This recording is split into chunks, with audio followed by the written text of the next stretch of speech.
xua lực kim noa ya hiền lên lại trên lên lệ vai rồi tên kỳ dài lên lâu hiền anh bắn dễ cùng tôi thì là thon thím lắm chú sao vì anh phụ nè bây giờ nghĩ anh cứ nè don't really say anh sẽ tuôn muốn khi đến nắng nghe cây lúa rong tu đang nghe ôm lệ anh đi xuôi kia tu ya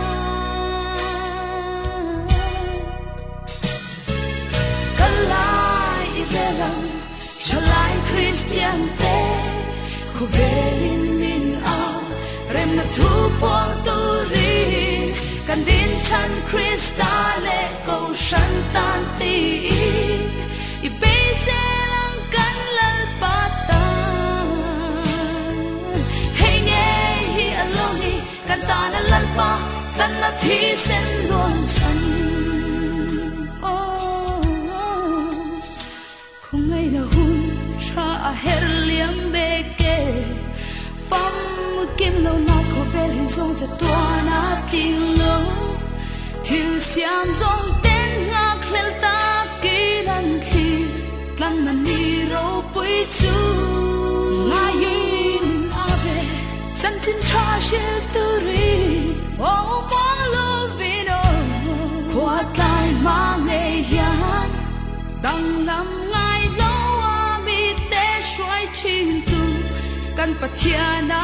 ni si pathiana si kalai idelang chalai Christian te khu velin min ao rem na thu por tu rin kan din chan Christa le câu shan tan ti i pe se lang kan lal patan hey nghe hi alone kan ta na lal pa tan na thi sen luan chan xua đó na cara kan hoi kir san long không ngay a min thang tu o bay se na nong le tharang thiang li mi kan ma a shwai zel don si bay dong tu kan ni la ve kalai irelang chalai Christian te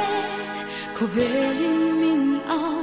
rem na thu buang tu ri kalai irelang chalai Christian ko velin min ao rem na thu buang tu ri kan din chan Christa le câu shan tan ti i be se lang kan lal pa i be se lang hey nghe hi alone kan ta na lal pa tan na thi sen luan chan thi sen luan chan thi sen luan chan